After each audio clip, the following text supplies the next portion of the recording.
Iran से युद्ध विराम समझौते के बाद इजराइल गाजा में भी जंग रोक सकता है। गाजा में युद्ध रोकने और अस्थायी शांति का रास्ता तलाशने के लिए इजरायली और अमेरिकी नेताओं के बीच लंबी बातचीत हुई है। इस मुद्दे पर अमेरिकी राष्ट्रपति डोनाल्ड ट्रंप और विदेश मंत्री मार्को रूबियो ने इजराइल के प्रधानमंत्री बेंजामिन नेतन्याहू और सामरिक मामलों के मंत्री रोम डर्मर से बातचीत की है। दोनों देशों के नेताओं में गाजा का प्रशासन की कमान यूएई को सौंपने और अब्राहम अकॉर्ड के विस्तार पर बातचीत हुई है। इजरायली मीडिया रिपोर्टों में बताया गया है कि ट्रंप, नेतन्याहू, रूबियो और डर्मर ने गाजा में युद्ध खत्म करने और अब्राहम समझौते का विस्तार करने की व्यापक योजना पर सहमति जताई है।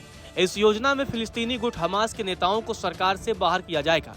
संयुक्त अरब अमीरात यानी यूएई और मिस्र सहित 4 अरब देशों को गाजा का शासन संभालने की जिम्मेदारी भी दी जाएगी। अमेरिकी राष्ट्रपति ट्रंप की योजना के तहत गाजा मुद्दे के हल की बात करते हुए नए अरब देश अब्राहम समझौते में शामिल होंगे। अब्राहम अकॉर्ड इजराइल और अरब देशों के बीच संबंधों को समान बनाने का समझौता है। अब्राहम समझौतों को गाजा, अरब देशों और इजराइल के बीच पुल की तरह देखा जाता रहा है। अमेरिका की लंबे समय से इस समझौते के विस्तार की कोशिश रही है। इजरायली मीडिया ने इसी बीच दावा किया है कि गाजा मुद्दे के हल के तौर पर इजराइल को भविष्य में फिलिस्तीनी स्टेट का समर्थन करने के लिए कहा जाएगा। अमेरिका पश्चिमी तट में आंशिक इजरायली संप्रभुता को मान्यता देगा। यह योजना तेजी से आगे बढ़ रही है। इसमें पहला कदम गाजा में युद्ध को 2 सप्ताह के भीतर समाप्त करना है।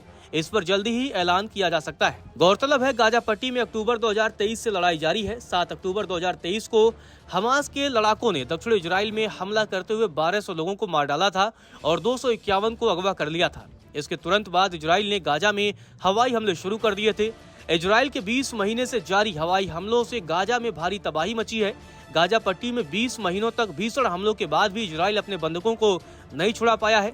माना जाता है कि हमास के पास बंधक बनाए गए 251 लोगों में से 49 लोग अभी भी बाकी हैं। इनमें से 28 मर गए हैं और 20 लोग जीवित हैं। हमास ने 2014 में गाजा में मारे गए एक आईडीएफ सैनिक के शव को भी अपने कब्जे में रखा हुआ है। ऐसे में इजरायली सरकार पर अपने बंधकों और उनके शवों को लाने का भी भारी दबाव है। नमस्कार, मैं हूं मानक गुप्ता। अगर आपको हमारा ये वीडियो पसंद आया हो तो इसे लाइक और शेयर जरूर करें और हाँ, हमें सब्सक्राइब और फॉलो करना ना भूलें ताकि आप देश और दुनिया की कोई खबर मिस ना करें। तो जुड़े रहिए हमारे साथ और देखते रहिए न्यूज़ 24।